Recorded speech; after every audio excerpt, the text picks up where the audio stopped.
Hi అండి.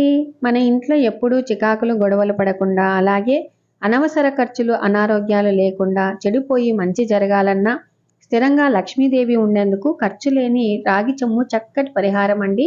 First అయితే మనం ఇంటిని శుభ్రపరచుకున్న తర్వాత ప్రధాన గడప, పెరటి గడప, దేవుని గడప ఇలాగా అలంకరించుకోవాలండి. ఇంకా ఆ తర్వాత ఈశాన్యం మూలన పసుపు పట్టించేసి ఇలాగ ముగ్గు వేసుకొని, ముగ్గు మీద కొంచెంగా పసుపు, కుంకుమ, అక్షింతలు వేసేసి ఆ తర్వాత మనము రాగి చెంబులో నీళ్లు పెట్టుకోవాలి కదా.